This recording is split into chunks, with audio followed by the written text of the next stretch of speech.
அனைவருக்கும் வணக்கம். Welcome to குட்டி ஸ்டோரிஸ் பை ஹரி. இன்றைய பதிவில் நாம் பார்க்க இருப்பது கண்ணின் மணியே கலக்கம் என்ன. அத்தியாயம் 8. சேதுவின் திண்டாட்டம், ரித்தீஷின் கொண்டாட்டம். நிறைய விஷயங்களில் ரொம்பவும் ஆர்வமுள்ள பெண்ணான மிதுனா இப்போதெல்லாம் ரொம்பவும் பொறுமையாகத்தான் இருந்தாள். இப்போது அவள் இருக்கும் நிலைக்கு அவள் அம்மா அப்பா மட்டும் கூட இருந்தால் 4 குட்டிக்கரணம் போட்டு கையில் கிடைத்ததை எடுத்து தட்டாமாலை சுற்றி இருப்பாள். வேலை பார்ப்பதும் அதைவிட அவளுக்கு பிடித்த டிகிரியை படிப்பதும் அவளுக்கு மிகுந்த நிறைவை கொடுத்தாலும் மனதில் அம்மா அப்பாவின் நினைவு கரையானாய் அரித்து கொண்டே இருந்தது. வெதும்பி போன மனதை வைத்துக்கொண்டு அவளால் எதுவும் பெரிதாக ஆர்வம் காட்ட முடியவில்லை. தனக்கு மிகவும் பிடித்த டிராயிங், படிப்பு என்று தன்னை சுருக்கி கொண்டாள். வேலைக்கு போகிறோம், வேலையை செய்கிறோம், காலேஜுக்கு போகிறோம், படிக்கிறோம், அந்த அளவுக்குத்தான் அவள் மனநிலை இருந்தது. அதனால் ராஜேஷ் அவள் மேல் காட்டிய தனிப்பட்ட ஆர்வத்தை அவள் கண்டு கொள்ளவில்லை. இப்படி எதை பற்றியும் பெரிதாக அலட்டிக் கொள்ளாமல் இருப்பவளுக்கு காலையிலிருந்து சேது நடந்து கொள்ளும் விதம் குழப்பத்தை கொடுத்தது. தன்னை புதிதாக பார்த்தது போல தடுமாறியது, சட்டென்று ஒதுங்கி போனது என்று அவன் நடந்து கொண்ட விதம் அவளுக்கு சங்கடத்தை கொடுத்தது. அதே குழப்பத்தோடு அவன் வீட்டிலிருந்து அவுட் ஹவுஸிற்கு வந்தாள். இன்று ஞாயிற்றுக்கிழமை வேறு, செய்வதற்கு பெரிதாக ஒரு வேலையும் இல்லை. மற்ற நாட்களில் கூட கல்லூரி வேலை என்று நேரம் சரியாக இருப்பதால் தேவையில்லாத சிந்தனைகளை மனதில் இருந்து ஒதுக்க முடிகிறது. பேசாமல் ஒரு பெயிண்டிங் வரையலாமா? சில மாதங்களுக்கு முன்பே ஸ்டாண்ட் வாங்கி வந்துவிட்டாள். ஆனால் வரைவதற்கான மற்ற பொருட்களை போன வாரம்தான் வாங்கியிருந்தாள். காலையிலேயே மண்டையை போட்டு பீத்து கொள்வதை விட பிடித்த விஷயத்தில் கவனம் செலுத்தலாம் என்று முடிவெடுத்தவள் ஸ்டாண்டுடன் வெளியே வந்தாள். பிறகு மற்ற பொருட்களுடன் வந்தவள் வரைவதற்கான கேன்வாஸை ஸ்டாண்டில் ஃபிக்ஸ் செய்துவிட்டு சுற்றி பார்க்க அப்படியே திகைத்து போய் நின்று விட்டாள். சேதுவின் முகம் ஜன்னல் வழியே மிக நன்றாக தெரிந்தது. அந்த காலத்து ஜன்னல்களைப் போல கம்பிகள் இல்லை. கண்ணாடியை நகர்த்தினால் ஒரு சிறிய சைஸ் கதவு போலவே இருக்கும். அதனால் இங்கிருந்து பார்த்தபோதே சேதுவின் முகம் மிகவும் தெளிவாக தெரிந்தது. அதைவிட அவனுடைய பார்வை தன்மேல் படிந்திருப்பதைப் போல தோன்ற அவளுடைய நெஞ்சம் படபடக்க துவங்கியது. உள்ளே போய்விடலாமா அல்லது இங்கேயே நிற்கலாமா என்று அலைப்பாய்ந்தது மனது. ஆனால் கால்கள் ஏதோ முடிவெடுத்து விட்டது போல அங்கேயே வேரூன்றி விட கண்கள் சேதுவை பார்த்தது. சட்டென்று சேது அங்கிருந்து விலகி கொள்ள இவள் மனதில் ஏதேதோ எண்ணங்கள் கரை புரள ஆரம்பித்தது. ஒரு நாளும் இல்லாமல் நான் என்ன படித்திருக்கிறேன் என்று விசாரித்தார். ஏற்கனவே அங்கிள் சொல்லி இருக்கிறார், சேதுவும் ஐடி துறையில் இருப்பதாக. ஒருவேளை நான் ராஜேஷ் சார் ஆபீஸில் வேலை பார்ப்பது இவருக்கு பிடிக்கவில்லையோ, இல்லை நேற்றைய செமினாரில் நான் நடந்து கொண்டது சரியில்லையோ என்று யோசித்தாள். அப்படியெல்லாம் இருக்காது. அப்படி இருந்தால் நான் பேசியதை பற்றி இப்போது பாராட்டி இருக்க மாட்டாரே. மேடையில் இருந்த வெகு சிலரில் இவரும் இருந்தார். அப்படியானால் இவருடையதும் மிகப்பெரிய நிறுவனமாகத்தான் இருக்க வேண்டும். இவர் நிறுவனத்தில் வேலை பார்க்காமல் மற்றொருவர் நிறுவனத்தில் வேலை செய்வது கூட இவருடைய இந்த திடீர் நடவடிக்கைக்கு காரணமாக இருக்கலாம்.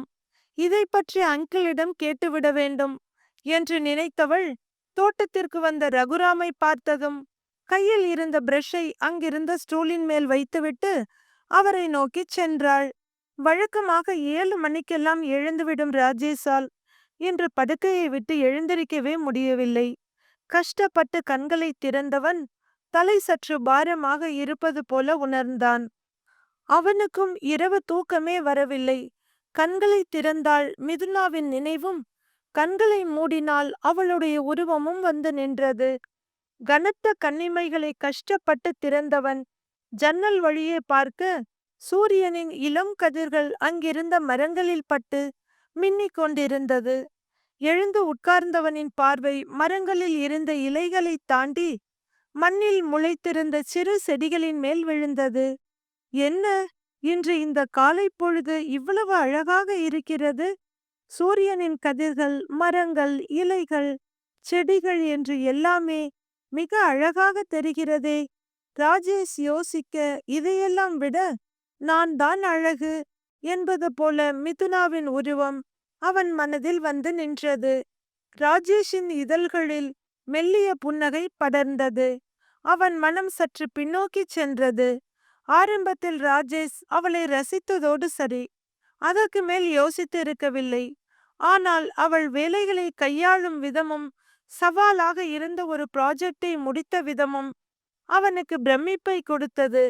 அவளுடைய திறமைக்காக மேனேஜர் போஸ்டை கொடுத்தவன் அதற்கு அடுத்து அவள் அழகை ரசிக்க ஆரம்பித்தான்.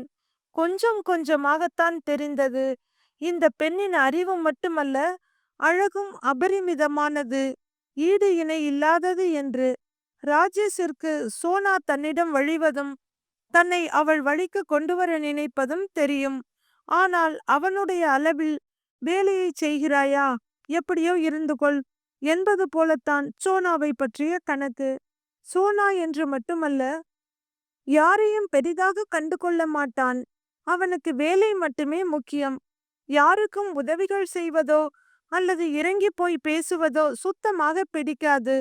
அதிலும் அவன் ஒருவரிடம் பேச வேண்டும் என்றால் அந்த நபர் அவனுடைய ஸ்டேட்டஸுக்கு இணையாக இருக்க வேண்டும். யாராவது வழிய வந்து பேசினாலும் அவர்களின் பேக்ரவுண்டை பற்றி தெரிந்த பின் தான் பேசுவான். அவன் எதிர்பார்க்கும் தகுதி இல்லை என்றால் அவர்களை மனிதர்களாக கூட மதிக்க மாட்டான். ஆனால் மிதுனாவை பற்றி அவன் எந்த ஆராய்ச்சியும் செய்யவில்லை. அவளுடைய அறிவும் அழகுமே அவள் மேல் இவன் கவனத்தை திசை திருப்ப போதுமானதாக இருந்தது. தனக்கு 1000 பிரச்சனைகள் இருந்தாலும் வேலை செய்யும் இடத்தில் முழு கவனத்தோடு இருந்தாள் மிதுனா. ராஜேஷ் அவசரப்பட்டு அவள் மேல் பாய்ந்து விடவில்லை. சர்டிபிகேட், அவளுடைய படிப்பு என்று பார்த்த பின்புதானே வேலைக்கு சேர்த்தான். அதற்கு மேலும் கடந்த ஓராண்டாக அவள் இங்குதானே வேலை செய்து கொண்டிருக்கிறாள். ஆரம்பத்தில் வேலை செய்ய வந்திருக்கிறவள் தானே என்று அவளை பெரிதாக அவன் கண்டு கொள்ளவில்லை. அவ்வப்போது சைட்டடிப்பதோடு சரி. ஆனால் அந்த சிக்கலான ப்ராஜெக்டை அவள் முடித்தபோது அவனுடைய மொத்த கவனமும் அவள் மேல் திரும்பியது. அதிலிருந்து அவளை ரொம்பவும் கவனித்துக் கொண்டிருக்கிறான். யாரிடமும் அனாவசியமாக ஒரு பேச்சு கிடையாது, சிரிப்பதும் கிடையாது. அதற்காக சிடுமூஞ்சியாகவும் இல்லை. கேட்டால் கேட்பதற்கு 1-2 வார்த்தைகளில் சிரித்த முகத்துடன் பதில் சொல்வாள். அவர்கள் அடுத்து பேச இடம் கொடுக்காமல் தன் வேலையை கவனிக்க ஆரம்பித்து விடுவாள். அவளுடைய அழகு, அறிவு, நடவடிக்கை இதையெல்லாம் பார்த்த ராஜேஷுக்கு இவள் பங்களிப்பு என் கம்பெனியோடு நின்றுவிடக்கூடாது. என் வீட்டிலும் என் வாழ்க்கையிலும் இவள் பங்களிப்பு முக்கியமானதாக இருக்க வேண்டும் என்று நினைத்தான். சின்ன பெண், இப்போதுதான் கல்லூரியை முடித்திருக்கிறாள். மேலும் வேலை பார்த்து கொண்டே பிஎல் படித்து கொண்டிருக்கிறாள். தனக்கும் இவளுக்கும் எப்படியும் 7 வயது வித்தியாசம் இருக்கும். அதனால் நிதானமாக தன் காதலை, தன் மனதை அவளிடம் வெளிப்படுத்த வேண்டும் என்று நினைத்திருந்தான். அதன் முதல் கட்டமாகத்தான் தன் சாப்ஸ்டெம் நிறுவனத்தின் எம்டி பதவியை கொடுக்க நினைத்ததும். ஆனால் மிதுனாவோ அவ்வளவு பெரிய பதவியை மறுத்துவிட்டாள். அது கூட அவனுக்கு பெரிதாக தெரியவில்லை. இவ்வளவு சீக்கிரம் அவ்வளவு பெரிய பொறுப்பு வேண்டாம் என்று நினைத்திருக்கலாம். அதனால் அவளுடைய மறுப்பை அவன் பெரிதாக எடுத்துக்கொள்ளவில்லை. அவனுடைய மனதை குடைந்தது வேறு ஒன்று. அது மிதுனா சேதுவுக்கு வணக்கம் சொன்னதுதான். அவனும் பதிலுக்கு வணக்கம் சொன்னானே. அப்படியானால் அவளுக்கு சேதுவை தெரிந்திருக்குமோ? இதுநாள் வரை தனக்கு பிறகு, அதுவும் 2 ஆண்டுகளுக்கு பிறகு ஒரு நிறுவனத்தை தொடங்கி இப்போது தனக்கு போட்டியாக நிற்கும் சேது தன் தொழிலுக்கு தான் போட்டி என்று நினைத்திருந்தான். ஆனால் இப்போது தன் வாழ்க்கைக்கும் போட்டியாக வந்துவிடுவானோ என்று யோசித்தவனுக்கு மிதுனாவின் கண்களும் அதன் பிறகு வேலையை மட்டுமே அவள் பார்த்ததும் ஞாபகம் வந்தது. பார்வையில் எந்த வித்தியாசமும் இல்லை. தெரிந்தவர் ஒருவரை பார்த்த பரவசம் மட்டுமே அவள் கண்களில் இருந்தது. எப்படி இருந்தாலும் இதற்கு மேல் காலம் தாழ்த்தாமல் தன் மனதை அவளிடம் சொல்லியாக வேண்டும். இன்று ஞாயிற்றுக்கிழமை. நாளை அலுவலகம் வந்ததும் முதல் வேலையாக தன் விருப்பத்தை செயல்படுத்தி விட வேண்டும் என்று முடிவு செய்தவன் தண்ணீர் குடிப்பதற்காக எழுந்தான். எங்கோ பறப்பது போல தோன்றியது. நேற்று வழக்கத்தை விட கொஞ்சம் அதிகம்தான். அதற்கு காரணம் மிதுனாவின் அந்த மனதை மயக்கிய அழகுதான் என்று நினைத்தவன் தெளியாமல் இருந்த மீதி போதையை ரசித்துக் கொண்டே வந்து படுத்துவிட்டான். ரகுராமை தேடிப்போன மிதுனா தன் படிப்பில் கேட்க இருந்த சந்தேகத்தை கேட்டு திரும்ப நினைக்க சட்டென்று அவளுக்கு சேதுவை பற்றிய நினைவு வந்தது. அங்கிள், நான் ஒன்னு சொன்னா நீங்க என்ன தப்பா நினைச்சிடக் கூடாது என்று சொல்ல, என்னம்மா பீடிகையெல்லாம் பலமா இருக்கு, யாரையாவது லவ் பண்றியா என்று எடுத்த எடுப்பில் கேட்டார் ரகுராம். ஐயோ அங்கிள், அத பத்தியெல்லாம் நான் யோசிக்கிற நிலைமையில கூட இல்ல. நீங்க அன்னைக்கு கல்யாணத்துக்கு கேட்டப்ப நான் மறுத்து பேசாம சரின்னு சொன்னது சில காரணங்களால தான். எனக்காக உங்க குடும்பத்துல எல்லாரும் கஷ்டப்பட்டு இருக்கீங்க. இன்னும் என்னோட நல்லதுக்காக யோசிக்கிறீங்க. எல்லாத்தையும் விட முக்கியமா யாருன்னே தெரியாத எனக்கு அடைக்கலம் கொடுத்து என்னோட பாதுகாப்புக்காக எவ்வளவோ செஞ்சீங்க. அப்படி இருக்கிற ஒரு குடும்பத்துல நானும் ஒரு அங்கமா வர்றதுங்கிறது எனக்கு கிடைச்ச பாக்கியம். எதுவும் வேண்டாம், இந்த உலகத்தை விட்டு போய் சேர்ந்துடலாம்னு நான் முடிவெடுக்க ரொம்ப நேரம் ஆகாது. ஏன்னா நான் அந்த மாதிரி நிலைமையில தான் இருந்தேன். நான் அப்படி முடிவெடுத்திருந்தா காலம் முழுக்க என் அம்மா அப்பா என்ன பத்தின தப்பான கண்ணோட்டத்திலேயே வாழ்ந்து முடிச்சிட்டு இந்த உலகத்தை விட்டு போயிருவாங்க. கடைசி காலத்துல கூட அவங்களுக்கு நிம்மதி இருக்காது. அப்படி ஒரு நிலையை அவங்க அடையறத நான் விரும்பல அங்கிள்.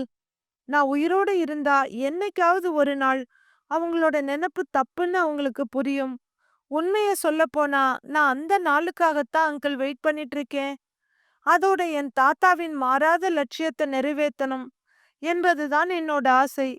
அதுக்கிடையில இந்த காதல் அது இதெல்லாம் பத்தி நான் யோசிக்க கூட தயாரா இல்ல அங்கிள் என்று சொல்ல, ரகுராம் அவளை பார்த்து பிரமித்து போனார். என்ன மாதிரி குழந்தை இவள், எவ்வளவு யோசிக்கிறா, இறந்து போன ஒருத்தரோட லட்சியத்துக்கு இவ்வளவு மதிப்பு கொடுக்கிறா. அடியோட வேணாம்னு வெறுத்து ஒதுக்கின அம்மா அப்பாவுக்கு உண்மையை தெரிய வைக்கணும்னு நினைக்கிறா. சொல்ல வார்த்தைகள் இல்லாமல் ரகுராம் அவளையே பார்த்து கொண்டிருந்தார். அங்கிள், என்னாச்சு? மிதுனா கேட்க, ஒன்னும் இல்லம்மா, உன்னை பத்தி தான் யோசிச்சுக்கிட்டு இருந்தேன் என்றார். இதுதான் அங்கிள், எந்த நிலையிலையும் என்னை பத்தி யோசிக்கிற உங்களுக்கெல்லாம் நான் என்ன கைமாறு செய்ய போறேன்னு எனக்கே தெரியல என்றாள். நீ ஒன்றும் செய்ய வேண்டாம், பேசாமல் இந்த வீட்டு மருமகளா வந்துடுமா என்று வாய் வரை வந்த வார்த்தைகளை அப்படியே விழுங்கிக் கொண்டு, அதை விடுமா, நீ ஏதோ சொன்னா தப்பா எடுத்துக்க மாட்டீங்களான்னு கேட்டியே, அப்படி என்ன விஷயம் சொல்லு என்றார். அவர் மனதிற்குள் லேசாக படபடப்பாக இருந்தது. ஒருவேளை இந்த பெண் இங்கிருந்து வெளியே போய் எங்காவது தங்கிக் கொள்கிறேன் என்று சொல்லப் போகிறாளோ என்று பயந்தார். ஆனால் அவருடைய பயம் அர்த்தமற்றது என்பதை அவள் பேசி முடித்ததும் உணர்ந்து கொண்டார். அங்கிள் என்று அவள் மறுபடியும் தடுமாற, சொல்லுமா என்று ஊக்கப்படுத்தினார் ரகுராம். ஒன்னும் இல்ல அங்கிள், இன்னைக்கு காலையில சேது சார் என்ன புதுசா பாக்குற மாதிரி பார்த்தாரு. அதுக்கப்புறம் நீங்க உள்ள போனதும் உட்காருங்கன்னு சொல்லிட்டு சட்டுன்னு முகத்தை திருப்பிக்கிட்டு உள்ள போயிட்டாரு. ஒருவேளை அவருக்கு என் மேல ஏதாவது கோவமா அங்கிள் என்று மிதுனா கேட்க யோசித்தார் ரகுராம். அப்படி ஒன்னும் இருக்க மாதிரி தெரியலையேம்மா, நீ ஏன் அப்படி நினைக்கிற கேட்டார் அவர். அங்க ஸ்டேஜில் கம்பெனி ஓனர்ஸ் மட்டும்தான் இருந்தாங்க. அதுலயும் ராஜேஷ் சாரும் சேது சாரும் கொஞ்சம் பக்கம் பக்கமா தான் உட்கார்ந்து இருந்தாங்க. அவங்க ஒரே ஃபீல்டுல தான் இருக்காங்க. ஆனா கடைசி வரைக்கும் 2 பேரும் ஒரு வார்த்தை கூட பேசிக்கலங்கிறத நான் நேத்து கவனிச்சேன். முன்ன பின்ன தெரியாதவங்களா இருந்தா கூட ஒரே ஃபீல்டுல இருக்கப்ப கண்டிப்பா பேசிக்குவாங்க. அது மட்டும் இல்லாம சேது சார் எங்க எம்டிய தவிர எல்லார்கிட்டையும் நல்லா பேசினாரு அங்கிள். நான் மிஸ்டர் ராஜேஷோட கம்பெனில வேலை பார்க்கறது சேது சாருக்கு பிடிக்கலையோ, அதனாலதான் அப்படி நடந்துகிட்டாரோ கேட்டாள் மிதுனா. மீட்டிங்ல நீ சேதுகிட்ட பேசினியா? நீ வேலை பார்க்கறத பத்தி உங்ககிட்ட ஏதாவது சொன்னானா என்று கேட்டார் ரகுராம். இல்ல அங்கிள், அவர் என்கிட்ட எதுவும் பேசல. அது மட்டும் இல்ல, நான் வேலை பார்க்கறத பத்தி எதுவுமே கேட்கல. நானாதான் அப்படி ஒரு காரணம் இருக்குமோன்னு யோசிச்சேன் அங்கிள் மிதுனா சொல்ல, அவனா உன்கிட்ட எதுவும் சொல்லல. அப்படி இருக்க உனக்கு எதுக்கு இவ்வளவு பெரிய டவுட் வந்துச்சு என்று ரகுராம் விடாமல் கேட்க, காலையில் தான் பெயிண்டிங் போர்டு எடுத்து வந்ததையும் ஏதாவது வரையலாமா என்று யோசித்தபடி சுற்றும் முற்றும் பார்க்கும்போது ஜன்னல் வழியே சேது முறைத்து கொண்டிருந்ததையும் சொன்னாள். ரகுராமுக்கு உள்ளுக்குள் சிரிப்பு வந்தது. என்ன, அவன் உன்னை முறைத்தானா என்றவர் வாய்விட்டு சிரித்துவிட மிதுனாவுக்கு ஒரு மாதிரி சங்கடமாகி போனது. அங்கிள், ஒருவேளை நான் தப்பா புரிஞ்சுகிட்டு இருக்கலாம். அவர் ஜன்னல் வழியா எங்கேயோ பார்த்தத என்ன முறைக்கிறார் என்று கூட நினைச்சிருக்கலாம். நீங்க தப்பா நினைக்க கூடாதுன்னு சொல்லிட்டு தானே இதெல்லாம் சொன்னேன். நீங்க இப்படி சிரிச்சு என்ன கிண்டல் பண்றீங்களே அங்கிள், தலை சாய்த்து கேட்டாள் மிதுனா. ரகுராமுக்கு சிரிப்பை அடக்க முடியவில்லை. இருந்தாலும் அவள் சங்கடப்படக்கூடாது என்று கஷ்டப்பட்டு முகத்தை மாற்றி சிரிப்பை அடக்கினார். சரிம்மா, நீ போய் உன்னோட பெயிண்டிங் ஒர்க்க பாரு, நான் அவங்கிட்ட கேக்குறேன் என்று சொல்ல பதறிவிட்டாள் மிதுனா. அங்கிள், வேண்டாம் வேண்டாம், நான் இப்படி கேட்டேன்னு தெரிஞ்சா அவர் என் மேல ஏதாவது கோவப்பட வாய்ப்பு இருக்கு. ப்ளீஸ் வேண்டாம் அங்கிள், உங்களுக்கே ஏதாவது காரணம் தெரிஞ்சா மட்டும் சொல்லுங்க. அவர்கிட்ட நீங்க கேட்கவே கூடாது, ப்ளீஸ் ப்ளீஸ் என்று கெஞ்சியவளை பார்க்க பாவமாக இருந்தது அவருக்கு. சரி சரி, நீ பயப்படாத, நான் எதுவும் கேட்க மாட்டேன். நானா என்ன காரணம்னு கண்டுபிடிச்சு உன்கிட்ட சொல்றேன். அவர் சொல்லிக் கொண்டிருக்கும் போதே, 2 பேரும் இங்கதான் இருக்கீங்களா? சண்டேனாலே ஒரே சோம்பேறித்தனமா இருக்கு. நான் போய் குளிச்சு ரெடியாகி வர்றேன். நீங்க 2 பேரும் வர்றீங்களா? வீட்டுக்கு கொஞ்சம் கிராசரி வாங்கணும், போயிட்டு வரலாமா என்று கேட்டுக்கொண்டே அங்கு வந்தார் காயத்ரி. ஏமா மிதுனா, நீயும் ஆண்டியும் போயிட்டு வாங்களேன். அட்லீஸ்ட் இப்படி கடைக்கு போனா உனக்கும் கடுகுக்கும் கடலை பருப்புக்கும் வித்தியாசமாவது தெரியும் என்று ரகுராம் கிண்டல் அடிக்க, அங்கிள், எனக்கு கடுகுக்கும் கடலை பருப்புக்கும் நல்ல வித்தியாசம் தெரியும். ஆனா கடுகுக்கும் வெந்தயத்துக்கும் தான் வித்தியாசம் தெரியாது என்று மிதுனா சொல்ல, காயத்ரி, ரகுராம் இருவரும் சிரிக்க ஆரம்பித்தனர். அதன் பிறகு காயத்ரியிடம் சற்று நேரம் பேசிக்கொண்டிருந்த மிதுனா தன் போர்ஷனுக்கு போய்விட காயத்ரியும் ரகுராமும் வீட்டுக்குள் சென்று விட்டனர். அன்று மதிய உணவுக்கு வடை பாயசம் என்று நிறைய ஐட்டங்கள் செய்ய சொன்னார் காயத்ரி. அருணாவை அனுப்பி மிதுனாவை அழைத்து வரச் சொல்ல அவளும் மதிய உணவுக்கு இங்கே வந்து விட்டாள். எங்கோ வெளியில் போயிருந்த ரித்தீஷ் வீட்டுக்குள் நுழைய அப்பா, அம்மா, மிதுனா மூவரும் சாப்பிட உட்கார்ந்திருப்பதை பார்த்தான். அருணாமா, கோதுமை பாயசம் தானே வச்சிருக்கீங்க? வாசல் வரைக்கும் வாசம் அடிக்குது. யாருக்கும் கொடுத்துறாதீங்க, இதோ வர்றேன். பரபரவென்று கையை கழுவி கொண்டு ஓடி வந்தான். மிதுனாவை பார்த்ததும், என்ன வக்கீலம்மா, படிப்பு வேலையெல்லாம் எப்படி போகுது? இன்னும் கொஞ்ச நாள்தான், அப்புறம் தனியா கிளினிக் வச்சு பேஷண்ட்டை பார்க்க ஆரம்பிச்சிடுவேன்.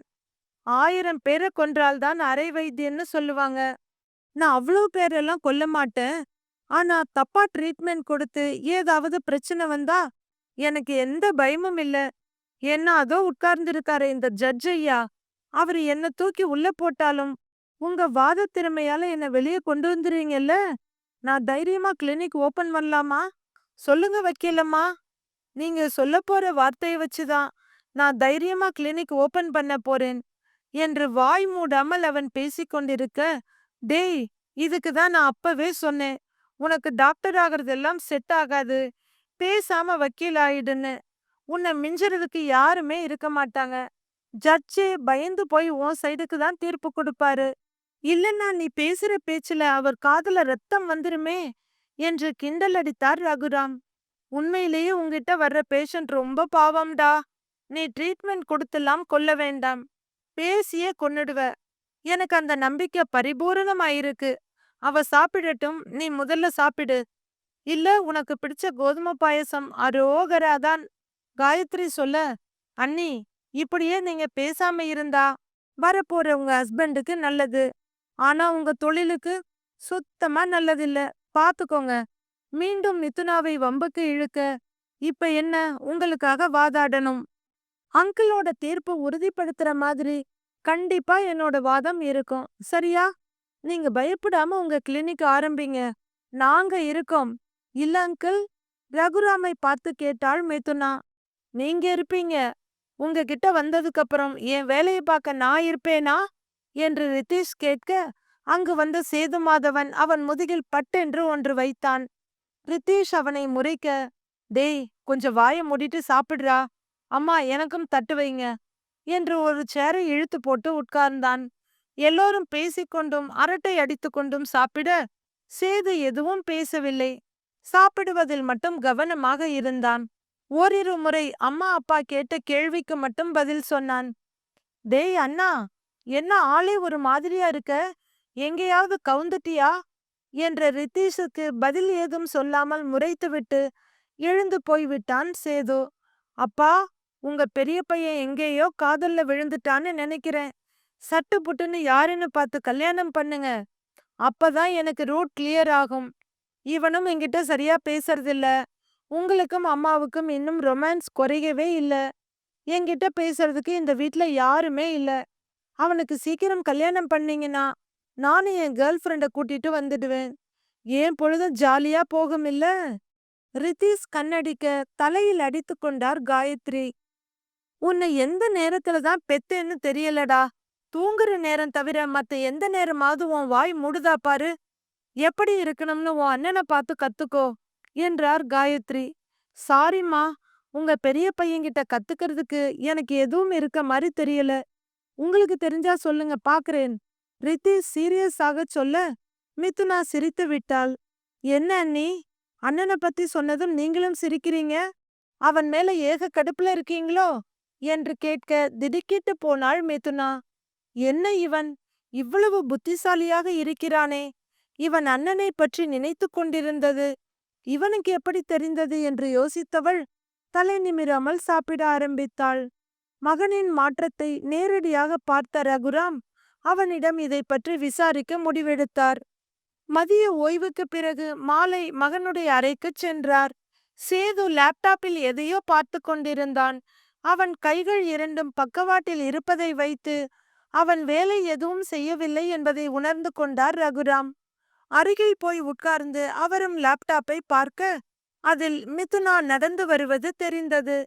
டேய் என்னடா இது, இது நம்ம மிதுனா தானே என்று மகனிடம் கேட்க, ஆமாம்பா என்றான் சேது சுருக்கமாக. என்ன வீடியோ இது, ஏதோ கான்ஃபரன்ஸ் மாதிரி இருக்கே, எப்போ நடந்தது இது, இவ இதுக்கு அங்க வந்தா என்று அவர் கேட்க, நேத்து நடந்த ப்ரோக்ராமோட வீடியோப்பா, ராஜேஷ் கம்பெனி சார்பா இவளும் வந்திருந்தா என்றான் சேது. என்னடா இது, இவ வர்றத ஏதோ கல்யாண பொண்ணு வர்ற மாதிரி கவரேஜ் பண்ணியிருக்காங்க, இவளும் ஏதோ தேவதை மாதிரி வர்றாளே என்று வியந்து போய் கேட்டார் ரகுராம். சேதுவிடம் எந்த பதிலும் இல்லை. நிமிர்ந்து அவன் முகத்தை பார்க்க அவன் ஸ்கிரீனை தான் பார்த்து கொண்டிருந்தான். ஸ்கிரீனில் மிதுனா உட்காருவது தெரிந்தது. உடனே ராஜேஷ் அவளிடம் வருவதும் ஏதோ பேசி அவன் கையை நீட்டுவதும் இவள் கையை கூப்பி வணக்கம் சொல்வதையும் பார்த்தார். வீடியோவில் ராஜேஷின் கண்களில் மின்னிய காதல் அப்பட்டமாக தெரிந்தது. அதன் பிறகும் அவர்கள் ஏதோ பேசிக் கொண்டிருந்தனர். சேது, சேது என்று ரகுராம் இருமுறை அழைக்க, சொல்லுங்கப்பா என்றான் லேப்டாப்பை மூடி வைத்துவிட்டு. ஏன்பா, அவ ராஜேஷ் கம்பெனில வேலை பார்க்கறது உனக்கு பிடிக்கலையா நேரடியாக கேட்டுவிட்டார் ரகுராம். அப்படி இல்லப்பா, ஆனா ஏன்னு தெரியல, இத்தனை நாளா அவ என்ன படிச்சிருக்கா என்ன பண்றான்னு கூட தெரிஞ்சுக்காம இருந்துட்டேன். நேத்து அவளை பார்த்தப்போ ஏதோ புதுசா பார்த்த மாதிரி இருந்ததுப்பா என்றான் சேது. அப்பாயின்மெண்ட் ஆர்டர் வந்ததுமே என்கிட்ட தான் கொண்டு வந்து கொடுத்தா. எனக்கு அப்பவே அவ ராஜேஷ் கம்பெனிக்கு தான் வேலைக்கு போறான்னு தெரியும். மிதுனா எங்க வேலை பார்த்தாலும் அவளாதான் இருப்பா. அதான் நீயே பார்த்தியே, இவ்வளவு பெரிய கார்ப்பரேட் கான்ஃபரன்ஸுக்கு கூட புடவையில வந்திருக்கா. ஆமா, அவ கூட இருக்காளே அந்த பொண்ணு யாரு ரகுராம் கேட்க, அவ பேரு சோனா. சில வருஷமா ராஜேஷ் கம்பெனில வேலை பார்க்கறா. முன்ன மேனேஜரா இருந்தா, இப்ப பேக் எண்ட் டிபார்ட்மெண்ட் இன்சார்ஜா இருக்கா. இப்ப டோட்டல் டிபார்ட்மெண்ட்டுக்கும் மிதுனா தான் மேனேஜர். அது மட்டும் இல்ல, நேத்து மீட்டிங்ல மிதுனாவுக்கு எம்டி போஸ்ட் கொடுக்க ராஜேஷ் ரெடியா இருந்தான். என்னது எம்டி போஸ்டா, அது எப்படி உனக்கு தெரியும் ரகுராம் கேட்க, பிரசிடென்ட் எலெக்ஷனுக்கு அவ பேரை நாமினேட் பண்ணா. அதுக்கு எல்லாரும் அப்போஸ் பண்ண உடனே கம்பெனி எம்டியா மிஸ் மிதுனா இந்த எலெக்ஷன்ல நிப்பாங்கன்னு சொல்லிட்டான். அப்படியா, ஆச்சரியமா இருக்கே. எதுக்காக அவன் மிதுனாவுக்கு எம்டி போஸ்ட் கொடுக்க நினைக்கிறான்? அதுக்கு மிதுனா என்ன சொன்னா? வியப்புடன் கேட்டார் ரகுராம். அவ ரிஃப்யூஸ் பண்ணிட்டாப்பா. எனக்கு தெரிஞ்சு ராஜேஷ் மிதுனாவை மேரேஜ் பண்ணிக்க விரும்புறான்னு நினைக்கிறேன் என்றான் சேது. ஓ, அப்படி ஏதும் நடந்துருமோன்னு உனக்கு வருத்தமா இருக்கா என்று ரகுராம் கேட்க பதிலேதும் சொல்லாமல் அவர் முகத்தையே பார்க்க அவன் கண்களில் இருந்த தவிப்பை புரிந்து கொண்டார் ரகுராம். அவன் தோளில் இதமாக தட்டி கொடுத்தவர் அங்கிருந்து எழுந்து நடக்க போகும் அப்பாவை புரியாமல் பார்த்தான் சேது. ராஜேஷ் காலை 4 மணிக்கே எழுந்து விட்டான். அவன் விடியற்காலை பொழுதை ஒரு நாளும் பார்த்ததில்லை. காலை 5 மணிக்கு அலாரம் வைத்தவன் அலாரம் அடிக்கிறதா என்று 5 முறை பார்த்து விட்டான். பரபரப்பில் அவனுக்கு தூக்கமே வரவில்லை. எப்போது மணி 10 ஆகும், ஆபீஸுக்கு போவோம் என்று தவிப்பில் இருந்தான். ஜிம்முக்கு போகவில்லை. காலை காஃபியை கூட சுவை தெரியாமல் குடித்து முடித்தான். பரபரப்புடன் வால் கிளாக்கை பார்த்து கொண்டே சாப்பிடும் மகனை வித்தியாசமாக பார்த்தார் அவனுடைய அம்மா. என்னடா, ஒரு நாளும் இல்லாத திருநாளா இவ்வளவு சீக்கிரமா எழுந்திருச்சு இருக்க? சாப்பாட்டுல துளி கூட கவனமில்லை, என்னாச்சு என்று கேட்டார். பதில் இல்லாமல் போகவே, டேய், பூரி எப்படி இருக்கு, இன்னொன்னு வைக்கவா என்று கேட்டார். இட்லி சூப்பர்மா என்ற மகனை திகைப்புடன் பார்த்தார். காலை டிஃபனுக்கு பின் காஃபி குடிக்கும் வழக்கம் உள்ளவன் ராஜேஷ். அதை கூட மறந்து அவன் அறைக்கு போய்விட அவனுடைய அம்மாவே காஃபியை எடுத்துக்கொண்டு சென்றார். அறைக்குள் கண்ட காட்சி அவரை பயங்கர அதிர்ச்சிக்குள்ளாக்கியது. அங்கு வார்ட்ரோபில் இருந்த அத்தனை உடைகளும் கீழே கிடந்தது. அவற்றில் ஒவ்வொன்றாக எடுத்து வைத்து பார்ப்பதும் பிறகு அதை தூக்கி கீழே போடுவதுமாக இருந்த மகனை பார்க்க அவருக்கு கொஞ்சம் பயமாக இருந்தது. என்ன ஆயிற்று இவனுக்கு? ரொம்பவும் விசித்திரமாக நடந்து கொள்கிறானே என்று நினைத்தவர் கொண்டு வந்த காஃபியை கொடுக்க மறந்து கணவரை தேடி போனார். வழக்கமாக கல்லூரிக்கு போய்விட்டு அதன் பிறகு தனது வேலையை முடித்து இரவு 9 மணிக்கு வீட்டுக்கு வருவாள் மிதுனா. காலையில் சேது மிதுனா சட்டம் படிக்கும் கல்லூரியையும் அது முடியும் நேரத்தையும் அவரிடம் கேட்டது ஞாபகம் வந்தது. கோர்ட் முடிந்து வீட்டுக்கு திரும்பியவர் ஏதோ தோன்ற காரை கல்லூரிக்கு விடச் சொன்னார். காரை நிறுத்தியதும் கீழே இறங்கியவர் அங்கு சேதுவின் கார் இருப்பதை பார்த்து அதிர்ந்து போனார். அதிர்ந்து போனது அவர் மட்டுமல்ல, அவருக்கு முன்பே அங்கு வந்திருந்த சேதுவும் தான். ஏனென்றால் அவன் காரை நிறுத்துவதற்கு முன் ராஜேஷ் தனது காரை நிறுத்திவிட்டு கையில் மிகப்பெரிய பூங்கொத்துடன் கல்லூரியில் இருந்து வெளியே வந்து கொண்டிருந்த மிதுனாவை நோக்கி சென்றான். சேதுவுக்கு காரை விட்டு இறங்க மனமே வரவில்லை. ஒரு மாதிரி பதட்டமாக இருந்தது அவனுக்கு.